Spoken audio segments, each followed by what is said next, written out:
स्नान करने के लिए लोगों को 20-20 किलोमीटर पैदल चलने पड़े, 2-2 दिन तक जाम में रहना पड़ा, सैकड़ों किलोमीटर तक जाम लगा, लोगों के पैसे खत्म हो गए। लेकिन इसी गंगा मैया के पानी को कितना प्रदूषित रखा है सरकार ने और किस हद तक गई है सरकार इस सच को छिपाने के लिए, सच को दबाने के लिए।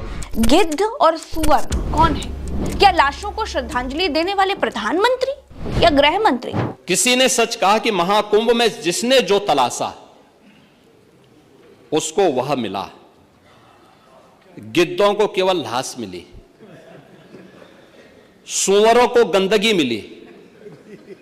प्रयागराज में हुए महाकुंभ का समापन 26 फरवरी को हो चुका है। इसी अवसर पर प्रधानमंत्री नरेंद्र मोदी ने एक लेख लिखते हुए बताया कि कैसे यह महाकुंभ एक एकता का महायज्ञ था, जिसमें 65 करोड़ से अधिक श्रद्धालुओं ने आस्था की डुबकी लगाई। इसी के साथ प्राइम मिनिस्टर मोदी ने माफी भी मांगी कि अगर हमसे कुछ भी कमी रह गई हो तो मैं जनता जनार्दन से क्षमा प्रार्थी हूँ। पर लगता है महाकुंभ के सफल समापन से हमारा दरबारी मीडिया कुछ खुश था नहीं था। वैसे खुश तो वह आयोजन से भी नहीं था, तो समापन से क्या ही खुश होता। पर लगता है जैसे उसे ये बर्दाश्त सा नहीं हुआ कि महाकुंभ जैसे इतने बड़े भव्य आयोजन को बड़ी सहजता और विवेकता के साथ संपन्न किया गया।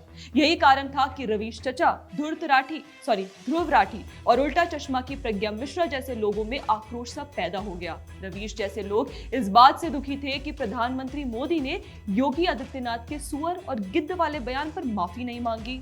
क्यों उन्होंने महाकुंभ में हुई कमियों को हाईलाइट नहीं किया? जब यूपी की सरकार कुंभ के आयोजन का श्रेय ले रही है तो फिर उसे भगदड़ से लेकर जाम और गंदगी की जवाबदेही को भी विनम्रता से स्वीकार करना चाहिए था। अरे चचा, नरेंद्र मोदी जी इस देश के प्रधानमंत्री हैं। उन्हें इस बात की बखूबी समझ है कि किसे कब किस बात पर क्या कहना है। एक प्रधानमंत्री के तौर पर उन्होंने महाकुंभ में हुए रिकॉर्ड ब्रेकिंग उपलब्धियों की प्रशंसा भी की और भगदड़ में हुई श्रद्धालुओं की मृत्यु पर शोक भी जताया। गोदी मीडिया करने वाले आप जैसे एजेंडा पेडलर से उन्हें सीखना होगा कि उन्हें क्या कहना है और क्या नहीं कहना है। उन्होंने तो आपसे कभी नहीं कहा कि आपको कैसे और क्या कहना है। और रही बात उत्तर प्रदेश के मुख्यमंत्री योगी आदित्यनाथ के सुअर और गिद्ध पर माफी मांगने की, तो वे क्यों माफी मांगे? योगी जी का संवाद का अपना तरीका है। वैसे भी क्या ये गलत है कि गिद्ध लाश ही देखता है और सुअर गंदगी? एक सही बात के लिए माफी क्यों मांगनी? 45 दिन चले इस महाकुंभ में तमाम लोग गिद्ध की तरह नजर लगा के बैठे थे कि एक मौका मिले और वो उत्तर प्रदेश सरकार और पीएम मोदी पर कटाक्ष कर सके, उनसे सवाल कर सके, उनके खिलाफ प्रोपेगेंडा चला सके। तो इस बात से इनकार तो नहीं किया जा सकता कि ये लोग आंख लगाकर मंडरा तो रहे थे। वैसे भी आपने क्या महाकुंभ में दिखाई आस्था पर कोई वीडियो बनाई? क्या आपने इस बात पर कोई वीडियो बनाई कि कैसे बॉलीवुड स्टार्स से लेकर इन्फ्लुएंसर्स तक, विदेशों से लेकर भारतीयों तक, शोधकर्ताओं से लेकर वैज्ञानिकों तक ने कैसे एकता के इस महाकुंभ में भाग लिया? और हाँ, रवीश चचा, आप तो अमेज़न जैसी कंपनी का ही मजाक उड़ाते दिखे। अमेज़न ने अपने बॉक्सेस का इस्तेमाल कर श्रद्धालुओं के लिए बेड का इंतजाम किया और आपने उस पर क्या जहर उगला कि कुंभ में ये भी हुआ? आपके YouTube चैनल पर कुंभ कीवर्ड सर्च करें तो केवल और केवल सनातन के लिए कटाक्ष और जहर ही दिख रहा है। और यही पैटर्न ध्रुव राठी ने भी अपनाया। जर्मनी में बैठे धूर्त जी मोदी सरकार पे कमेंट करने में ज्यादा विश्वास रखते हैं। उन्होंने तो गंगा नदी के BOD COD सबकी वीडियो बना दी। पर आश्चर्य की बात यह है कि यह नमामि गंगे की रिपोर्ट कैसे मिस कर गए ध्रुव राठी जी, जिसमें यह साफ साफ लिखा है कि 500 मिलियन से अधिक डुबकियों के बाद भी गंगा नदी का जल निर्मल है। खैर, हम समझ सकते हैं कि ध्रुव राठी की मानसिक हालत आम आदमी पार्टी और केजरीवाल के दिल्ली चुनाव हारने के बाद थोड़ी खराब सी चल रही है।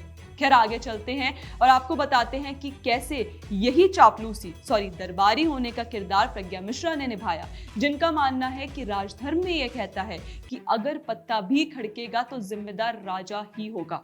और राजधर्म ये कहता है कि राज्य में अगर पत्ता भी खड़केगा तो जिम्मेदार राजा ही होगा। तो प्रज्ञा जी, ईवीएम के फेक रोना रोने में आप फंस जाती हैं। मुलायम सिंह यादव द्वारा अश्लील बयानों को आप खारिज कर देती हैं। ब्राह्मणों और ठाकुरों को आप गद्दार घोषित कर देती हैं और चली हैं आप योगी के बयान की एनालिसिस करने। यह शर्मनाक है कि दरबारी मीडिया ने एक पैटर्न या कहें तो क्रोनोलॉजी सी बना ली है कि सरकार एक अच्छा कार्य करे और ये गिद्ध की तरह झुंड बनाकर बारी बारी से वीडियो बनाकर अटैकिंग मोड में आ जाए। देखिए, हमें पता है आप अपने YouTube चैनल से ऐसे बेबुनियाद नैरेटिव चलाकर करोड़ों कमा रहे हैं, पर याद रखिए कि अपने देश और अपने धर्म के खिलाफ प्रोपेगेंडा चलाने वालों का चेहरा कभी ना कभी सामने आकर ही रहेगा और हम द पैम्फलेट के माध्यम से ये सुनिश्चित करेंगे कि दरबारी मीडिया के इस प्रोपेगेंडा का पर्दाफाश करते रहे। धन्यवाद।